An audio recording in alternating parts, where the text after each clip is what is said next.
ივანიშვილის წერილი 9 აპრილის 30 წლისთავთან დაკავშირებით, რაზე საუბრობს ქართული ოცნების თავმჯდომარე და როგორია შეფასებები. თიბისი ბანკის საქმე და საბანკო რეგულაციები, რიგგარეშე სესია პარლამენტში. დიღმის მასივში მომხდარი აფეთქების შედეგები ადგილობრივები ექსპერტიზის დასრულებას ელოდებიან ბოლო ინფორმაციის შემთხვევის ადგილიდან რამდენიმე წუთში.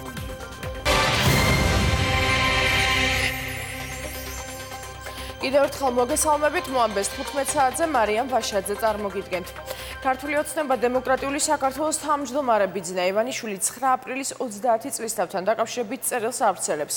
რაზე ამახვილებს ყურადღებას ივანიშვილი და რა შეფასებები მოყვა წერილს, ანა ბროლაძე გვეტყვის ახლა ამას. პირდაპირ ეთერში ანა გისმენთ. 9 აპრილთან დაკავშირებით გამოქვეყნებულ წერილში ბიძინა ივანიშვილი ისტორიულ და სახელმწიფოებრივ გამოცდილებას აჯამებს. პარტია ქართული ოცნების თავმჯდომარე წერს, რომ 1989 წლის 9 აპრილი არის დღე, რომელმაც საქართველოს ისტორიის ახალ ეპოქას მისცა დასაბამი. ამ დღემ განსაზღვრა ქართველი ერის ბედი და ქვეყნის მომავალი. საბჭოთა იმპერიის მარწუხებისგან სამშობლოს დახსნა, საქართველოს დამოუკიდებლობა და თავისუფლება.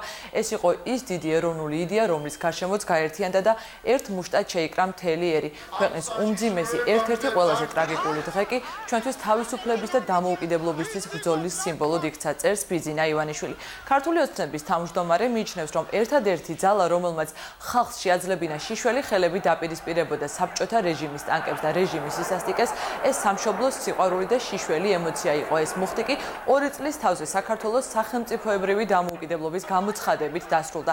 თუმცა მმართველი პარტიის დამფუძნებელი მიიჩნევს, რომ დღემდე ქვეყანა საკუთარ შეცდომებზე სწავლობს სახელმწიფოებრიობას, ის აანალიზებს ბოლო 10 წლეულს, საუბრობს იმაზე, რა მოიტანა ყველა ხელისუფლების ცვლილებამ 1989 წლიდან მოყოლებული და რა მდგომარეობაში არის ქვეყანა ახლა. დამოუკიდებლობის პირველივე დღეებიდან, როდესაც სახელმწიფოს მშენებლობა, სივი გონება, მუხტჩა უხრელი შრომა და საზოგადოების მაქსიმალური კონსოლიდაცია სჭირდებოდა, ჩვენს რაციონალიზმზე ემოცია მიმძლავრა და მას შემდეგ საკუთარ შეცდომებზე გვიხდება სახელმწიფოებრიობის სწავლა. ჯერ არჩეული ხელისუფლება დავამხედდა ქვეყანას სისხლიანი სამოქალაქო დაპირისპირების ქაოსში გადავისროლეთ. შემდეგ კრიმინალებს ვაჯიჯგნინეთ სამშობლო. მერე თითქოს გონსმოსულებმა ქვეყანას გეოსტრატეგიული ფუნქციაც შევძინეთ და ნატოს კარზეც დავაგაგუნეთ. მაგრამ კორუფციასა და უძრაობაში ჩაფლულებმა იმდენი ვქენით, სანამ ემოციურ ტალღაზე შინასდარდი დიქტატორი არ გამოვიძახეთ, რომელიც რუსთაველის გამზირზე ისევ სისხლში ახშობდა სახალხო პროტესტს. 2012 წლის 9 აპრილს დამოუკიდებლობის 21 წელს საქართველოს დემოკრატიის ნასახის გარეშე გადავსებული ციხეებით, ხმაგაკმედილი მედიით, ოკუპირებული ტერიტორიებითა და აღმოსავლური ტირანიის ისეთი ცინიკური მოდელით შეხვდა, რომელიც ხალხის ჯიბიდან წაგლეჯილი ფულითვე ყიდულობდა დემოკრატიის ნიღაბს შინ თუ გარეთ. მიუხედავად ამისა, 2012 წლის 1 ოქტომბერს ქართველმა ხალხმა შესაძლებლობის ზღვარზე გაიარა და წარმოუდგენელი გამარჯვება მოიპოვა. ბევრს არ სჯეროდა, რომ გრევის, სამოქალაქო დაპირისპირებისა და არეულობის, ყოველგვარი რევოლუციური სცენარების გარეშე ჩვენ სამართლებრივ სივრცეში მოვახტენდით ემოციური მუხტისა და რაციონალიზმის იდეალურ შერწყმას. მაგრამ ჩვენ ეს შევძელით. ძალადობრივი რეჟიმი ისე უმტკივნეულოდ უსისხლოდ მოვიშორეთ თავიდან, რომ თვითონაც ბოლომდე არ იჯერებდნენ მომხდარს. ამ დღეს ხელმეორედ დაიბადა 9 აპრილის სულისკვეთება და უკვე მე-7 წელია ქვეყანას მართავს რაციონალიზმზე დაფუძნებული პოლიტიკა, რომელმაც უწყვეტი საგარეო და სამოქალაქო მშვიდობა მოიტანა, რაც უპრეცედენტოა დამოუკიდებელი საქართველოს ისტორიაში. ბიძინა ივანიშვილი საკუთარ წერილში აღნიშნავს, რომ ქართული ოცნების ხელისუფლებამ გარდამტეხი როლი შეიტანა საქართველოს უახლეს ისტორიაში და ქვეყანაში ახალი სტანდარტი დაამკვიდრა, მათ შორის ადამიანის უფლებების დაცვის კუთხით. თუმცა მმართველი პარტიის თავმჯდომარე ფიქრობს, რომ ქვეყანაში განვითარებულმა მოვლენებმა, რომლებსაც თან ახლდა სულსწრაფობა და ემოცია, საქართველოს განვითარება უკან დაახია თან რამდენიმე წლით და თან შექმნა პარადოქსული ვითარება, როდესაც ქვეყანაში ეკონომიკური განვითარება დემოკრატიულ განვითარებას მკვეთრად ჩამორჩება. ამიტომ ბიძინა ივანიშვილი წერილში წერს, რომ სტაბილურობის მისაღწევად საჭიროა მოთმინება და თანმიმდევრულობა, რისი მიღწევაც ქვეყანაში ბარიკადებით, დაძაბულობით, სამოქალაქო მშვიდობის გარეშე შეუძლებელია, ამიტომ პარტია ქართული ოცნების თავმჯდომარე აუცილებლად მიიჩნევს საზოგადოების ერთიანობასა და მთლიანობას. მივიღეთ პარადოქსული ვითარება. როგორც წესი ნებისმიერ დემოკრატიულ ქვეყანაში, ეკონომიკურ განვითარებას თანსდევს დემოკრატიის პროგრესი და ადამიანის უფლებების სტანდარტის ზრდა. ჩვენს ქვეყანაში იმის გამო, რომ 1 ოქტომბრის არჩევნების შემდეგ მოსულმა ხელისუფლებამ უზრუნველყო დემოკრატიის მაღალი სტანდარტი და პოლიტიკური უფლებების სფეროში თამასა ევროპულ სიმაღლემდე ასწია, ჩვენი ეკონომიკური მოცემულობა ობიექტურად ჩამორჩა ამ სტანდარტს. სწორედ ამას იყენებენ ქაოსის მსურველი ძალები. სარგებლობენ რა ჩვენს მიერ დამკვიდრებული დემოკრატიული ინსტრუმენტებით და ეკონომიკურ პრობლემებზე სპეკულირებით, კვლავ ფიქრობენ რევანშზე. ცდილობენ დაგვაბრუნონ 90-იანი წლების სიბნელეში და დღესაც მათი მთავარი დასაყრდენი კვლავ რაციონალიზმზე გამარჯვებული ემოციებია. მიუხედავად იმისა, რომ ოცნების ხელისუფლებამ ამ 6 წლის მანძილზე რეგიონალური თუ გლობალური პოლიტიკური ეკონომიკური გამოწვევების ფონზე რეალური შესაძლებლობების თითქმის მაქსიმუმი გააკეთა და ეროვნული ეკონომიკის უკლებლივ ყველა სფეროში თვალსაჩინო პროგრესი აჩვენა. სწორედ ოცნების ხელისუფლებას უყენებენ პრეტენზიას იმ სოციალურ-ეკონომიკური კოლაფსისთვის, რომელშიც ქვეყანა დამოუკიდებლობის მოპოვების შემდეგ აღმოჩნდა. ნიშანდობლივია, რომ ყველაზე ხმამაღლა იმ ხალხის პრეტენზია ისმის, ვინც იმ წლების განმავლობაში ყველაფერი გააკეთა, რომ ეს კოლაფსი დამდგარიყო. მიუხედავად ჩვენი პოლიტიკური წარსულისა, დღეს მოქალაქეები ისევ ერთი მიზნისთვის უნდა გავერთიანდეთ. წარსულში მიბრუნება დღეს სრულიად წარმოუდგენელია. წინ მხოლოდ რაციონალური პოლიტიკის, განვითარებისა და დემოკრატიის გზაა. ქართული სახელმწიფოს წინსვლის შეუქცევადობა მხოლოდ საერთო მიზნისთვის მთელი საზოგადოების დარაზმულობაზეა დამყარებული. ქართული ოცნების თავმჯდომარის მოწოდების მიუხედავად, რომ საჭიროა ერთიანობა საერთო მიზნის ქვეყნის განვითარების მისაღწევად, ბიძინა ივანიშვილის წერილს ოპოზიციაში დღეს კრიტიკული შეფასებები მოყვა. ისტორიის გაყალბების მცდელობა, ამომრჩევლის გულის მოგების მორიგი ხერხი, ისევ ოპოზიციის დადანაშაულება შეცდომების გააზრების ნაცვლად, ასეთია საპარლამენტო ოპოზიციის შეფასებები. მთელი მისი სულისკვეთება არის იმ ერთ ფრაზაში, რომელიც იგრძნობა, რომ ეს არის სიტყვა დაველოდოთ და მოვითმინოთ. თურმე უნდა მოვითმინოთ.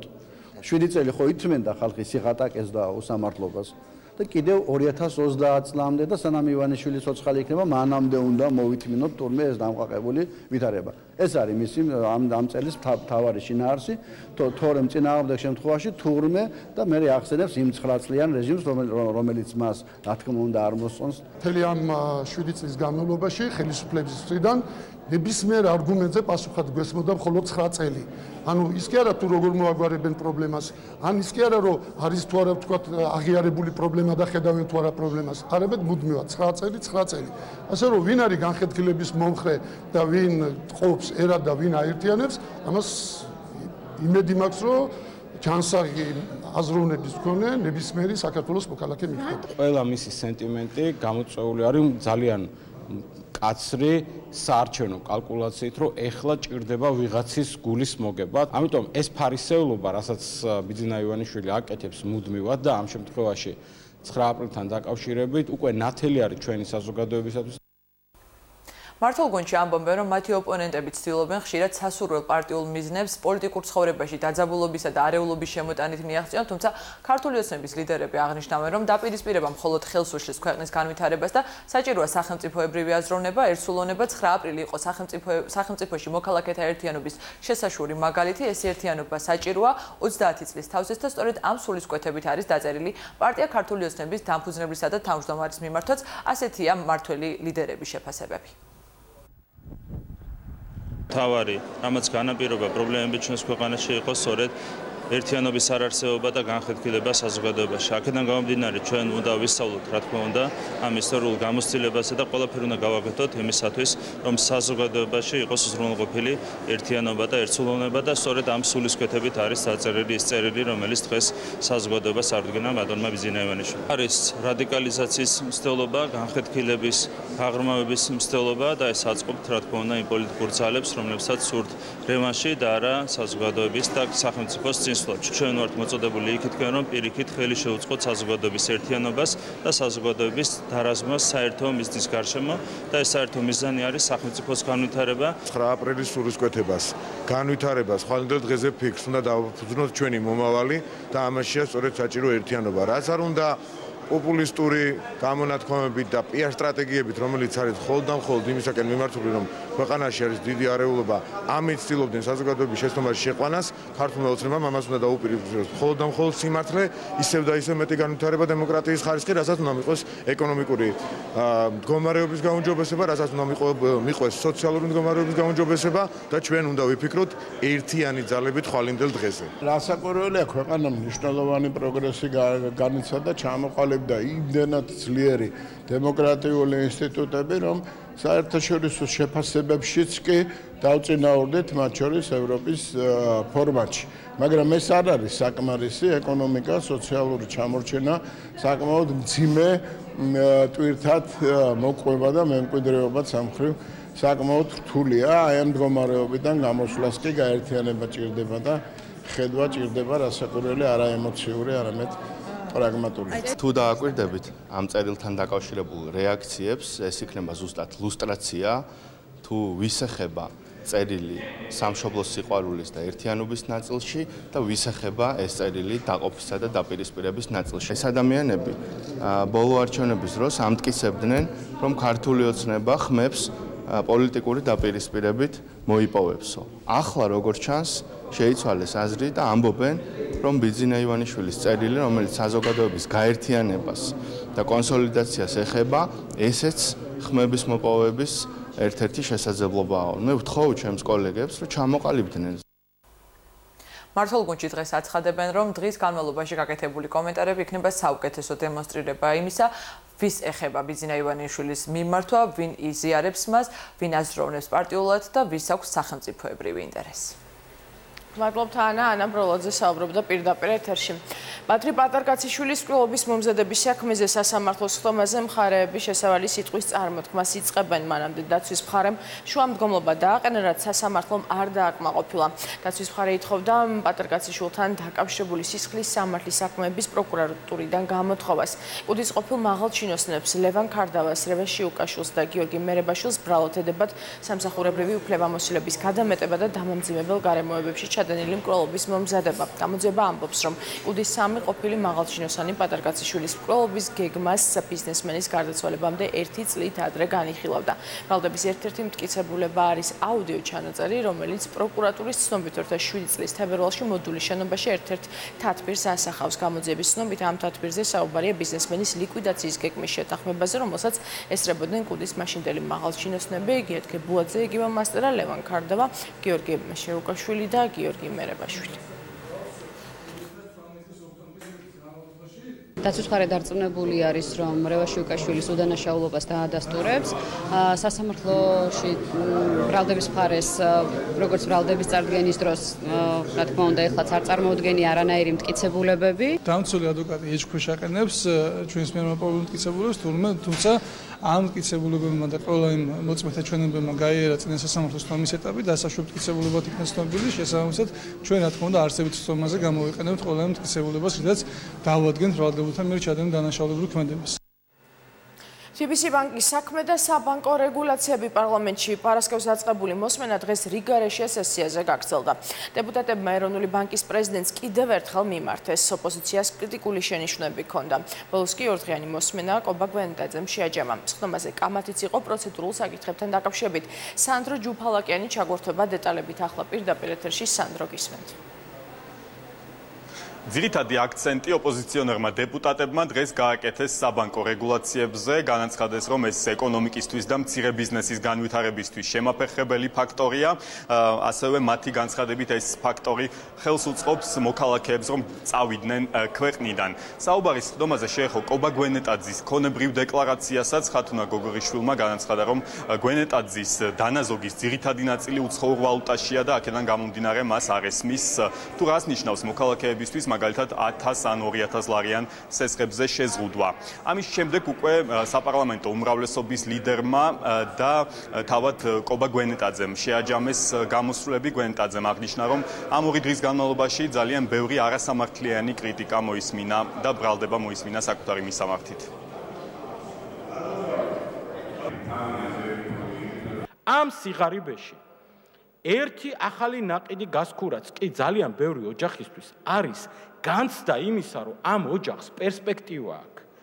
ერთი ახალი მაცივარი ოჯახში არის განცდა იმისა, რომ კეთილდღეობა შეიძლება შემოვიდეს მათ ოჯახებშიც და ჩვენ 10,000-ობით მოქალაქეს ვეუბნებით ამ ქვეყანაში, რომ შენ წელიწადში ერთხელაც კი რომ ეს განიცადო, რომ შენ ადამიანი ხარ და რაღაცა შეგიძლია, ამის უფლებაც კი არ აქვს. ის რაც აქ მოვისმინეთ, იყო კიდე ერთი დადასტურება იმისი, რომ თიბისი ბანკის ხელმძღვანელთან დაკავშირებით ადგილი ქონა პოლიტიკური დაკვეთის შესრულებას ყველა ინსტიტუტის მხრიდან. როცა ეროვნული ბანკის პრეზიდენტი პოლიტიკურად უტიფრად ჩვენ გვარიგებს შკუას, რომ თურმე თავი შევიკავოთ და არ შევქმნათ აჟიოტაჟი ბანკებთან დაკავშირებით ამ საქმესთან, იქვე ვერ ბედავს რომ თქვას, რომ პროკურატურამ შექმნა ეს აჟიოტაჟი. თავიდან ვიფიქრე, რომ მას აქვს ესეთი მოდუსი თუ შეიძლება ასე ითქვას, რომ თავისივე მიღებულ გადაწყვეტილებას ბოლომდე დაიცავს კბილებით.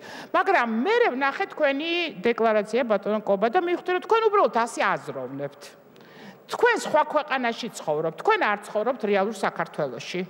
თქვენ ვერ წარმოიდგენთ, რომ შეიძლება ადამიანს ჰქონდეს სესხი.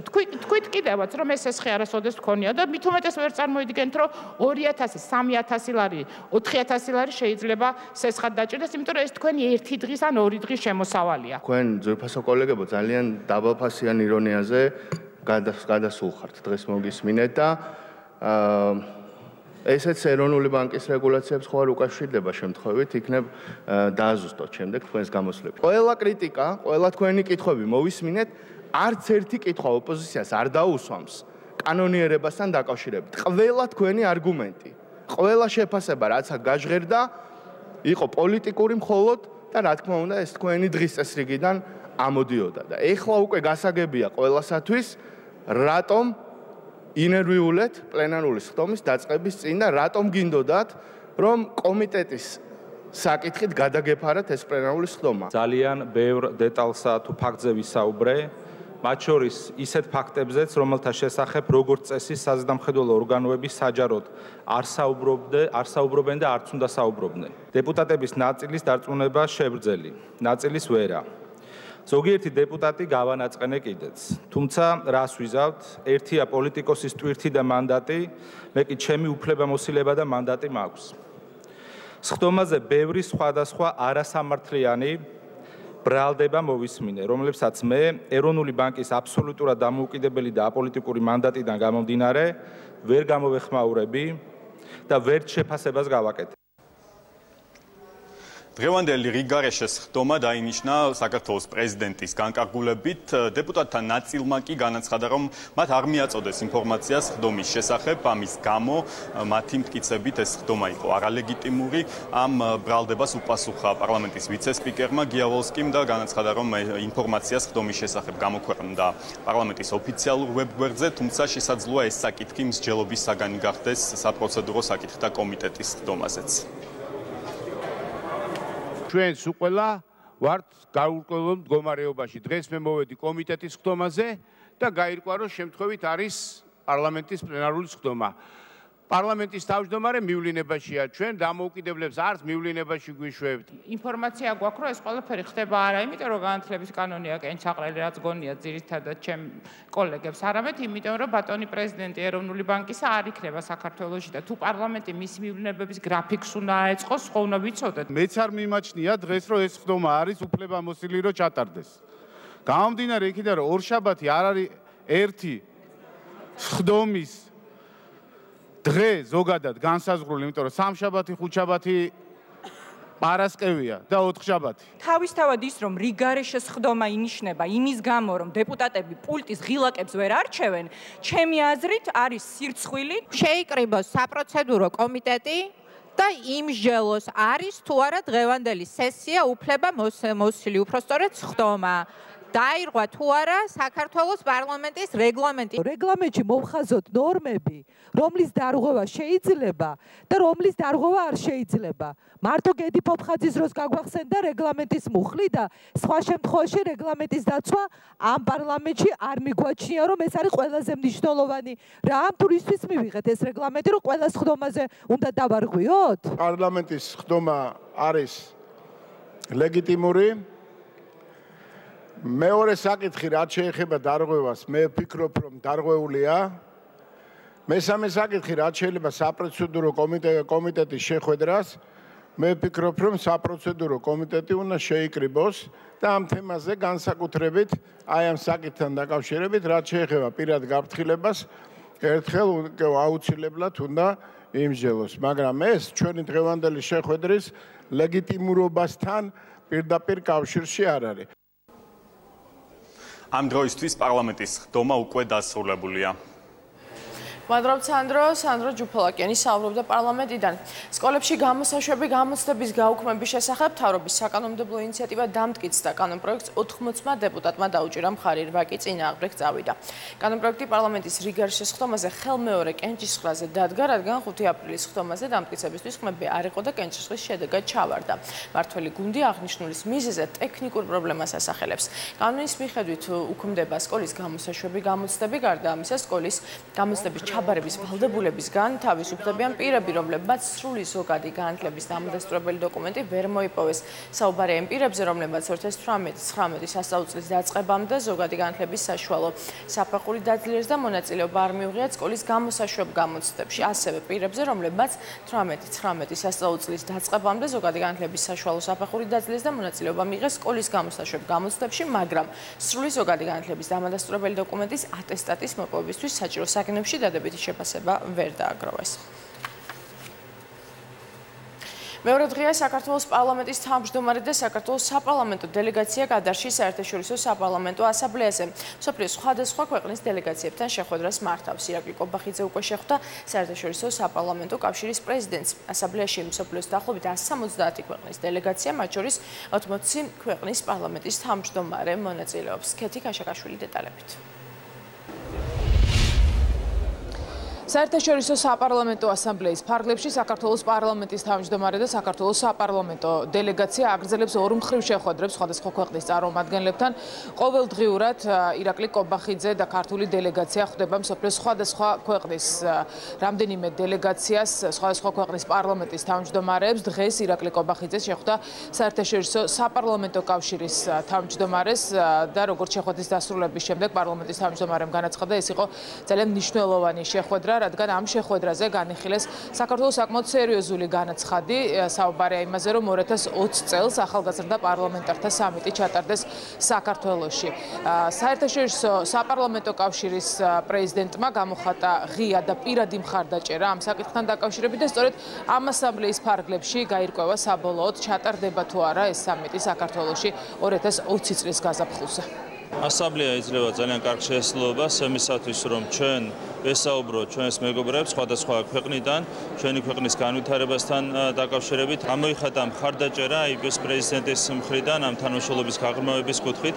ჩვენ გვაქვს ასევე შეტანილი მომავალი წლისთვის, გაზაფხულისთვის განაცხადი იმის თაობაზე, რომ ახალგაზრდა პარლამენტარების გლობალური საიტი იბოს ფორმატში ჩატარდეს საქართველოში და პრეზიდენტმა გამოხატა საკუთარი პირადი მხარდაჭერა ამ საკითხის მიმართ.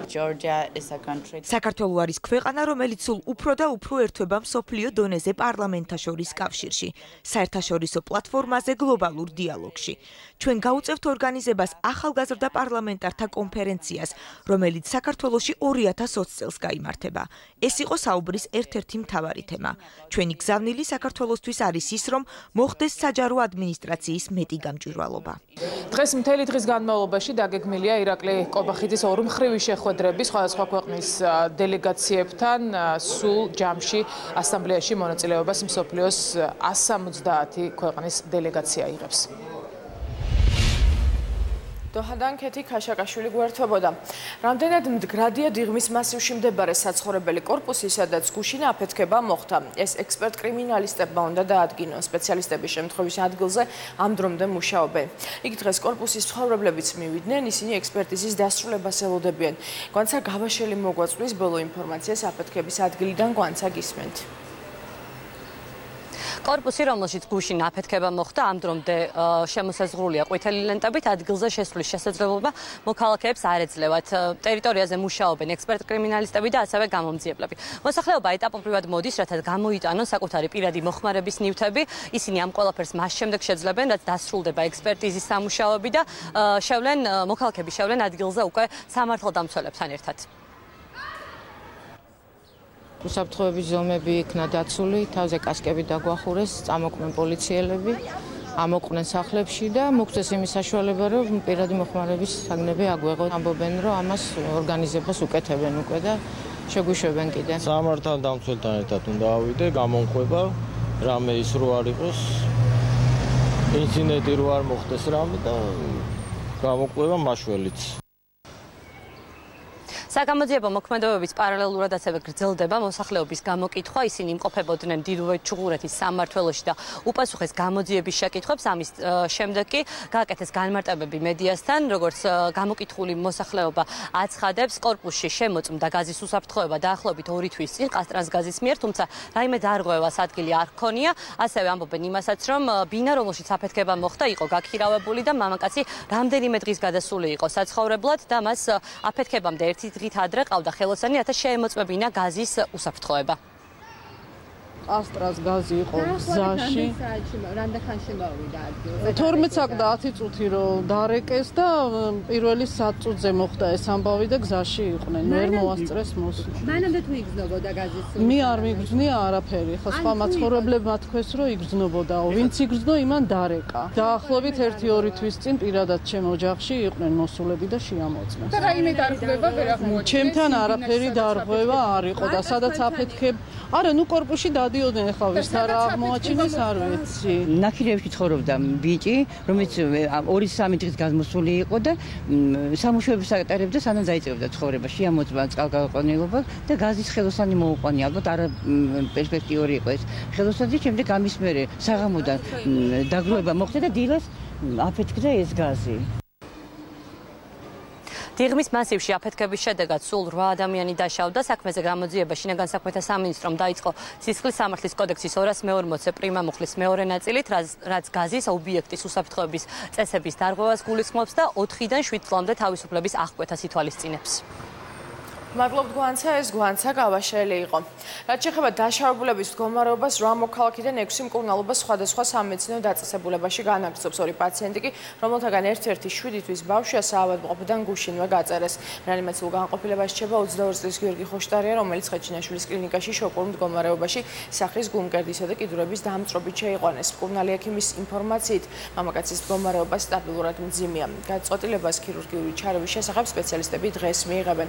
ექიმების დაკურების ქვეშ რჩება 75 წლის ქალიც, ინტოქსიკაციის დიაგნოზით მკურნალობს ერთ-ერთი მამაკაციც, რომელიც მიღალოვის საავადმყოფოშია გადაყვანილი და ზიანებები აღენიშნებოდა კიდევ 3 მოქალაქეს, რომელიც ხუდუშაურის ნევროლოგიურ განყოფილებაში რჩება.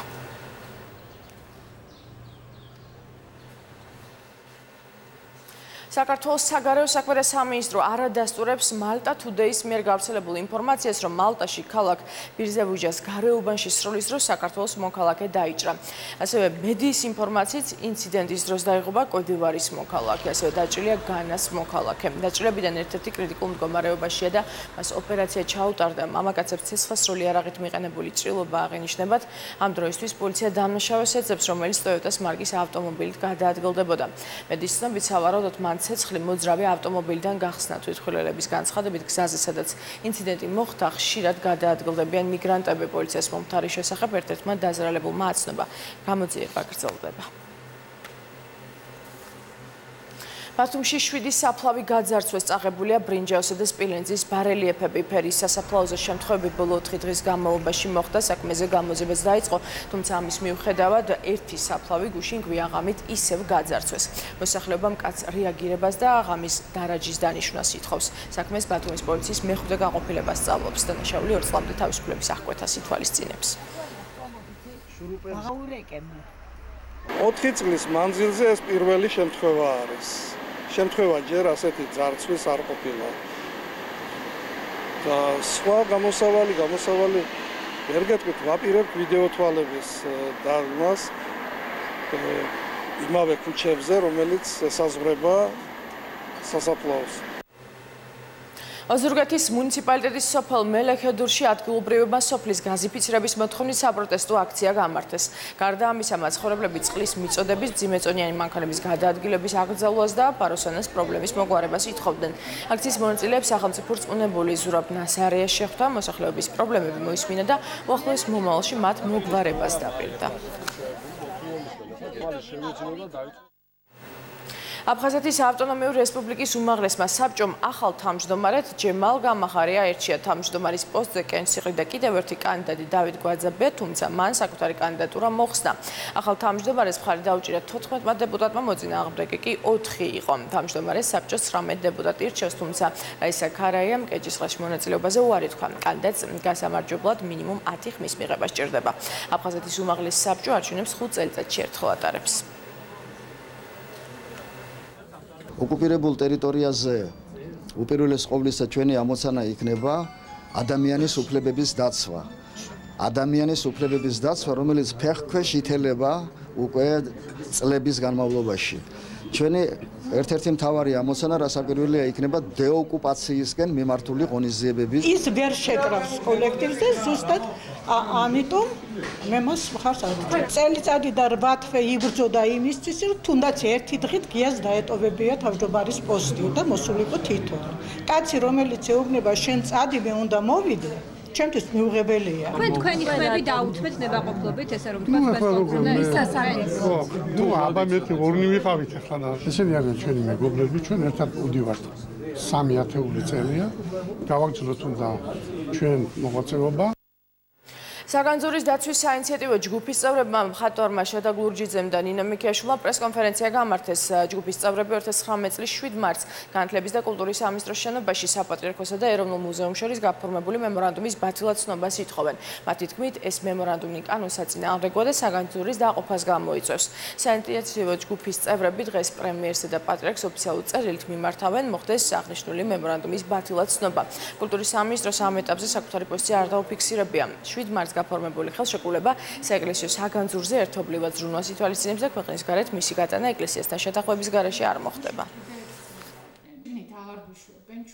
ამ ზრუნვის ქვეშ იგულისხმება, რომ განცალკევდეს საეკლესიო ნივთები სხვა კოლექციიდან. ამის შედეგად მოხდეს ის დიდი ხნის განმავლობაში, რისთვისაც იბრძვის დავით ლორთქიფანიძე, რომ გაიყოს კოლექცია და ნაწილი გადავიდეს სხვადასხვა მუზეუმებში, ნაწილი წავიდეს სხვადასხვა მოგზაურობებში, რასაც ეწინააღმდეგება საერთაშორისო კანონის მუზეუმების შესახებ. სამოქალაქო კოდექსის 54 მუხლი იძლევა იმის საშუალებას, რომ ხელმომწერმა მხარეებმა უარი თქვან და ბათილად ცნონ ეს მემორანდუმი, იმიტომ რომ ეს მემორანდუმი არაერთ წესს არღვევს, ალბათ გაინტერესებთ რა არის ეს წესები. ეს არის კანონი მუზეუმების შესახებ, ეს არის სამუზეუმო ფასეულობათა დაცვა აღრიცხვის შესახებ ინსტრუქცია და ეს არის კონსტიტუციური შეთანხმება, რომელსაც ასევე ეწინააღმდეგება ეს მემორანდუმი. ბერეს ხეობაში დასუფთავების სამუშაოები დაიწყო. აქცია 3 დღის განმავლობაში გაგრძელდება. ადგილზე მობილიზებულია თბილსერვის ჯგუფის 30 თანამშრომელი და სპეცტექნიკა. თბილისის მერი და თბილსერვის ჯგუფის ხელმძღვანელი ბერეს ხეობის იმ მონაკვეთზე იმყოფებოდნენ, სადაც მოსახლეობის მიერ დანაგვიანებული ტერიტორიის დასუფთავება მიმდინარეობს.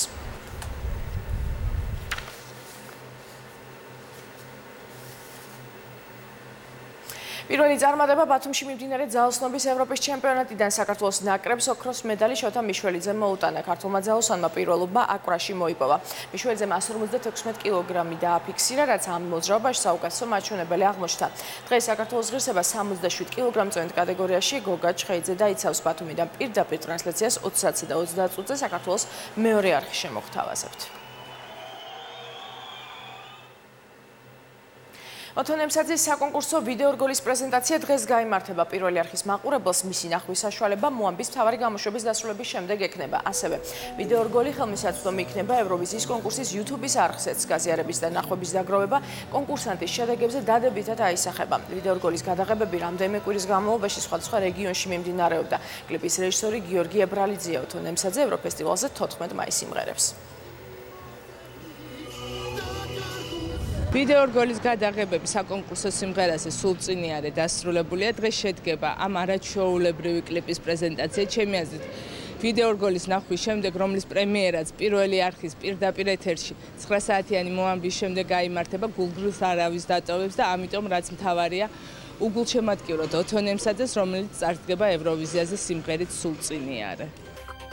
მოამბე ამ დროისთვის დასრულებულია. მე გემშვიდობებით, თქვენ კი ახალ ამბებს თვალი ადევნეთ 1 TVG-ზე.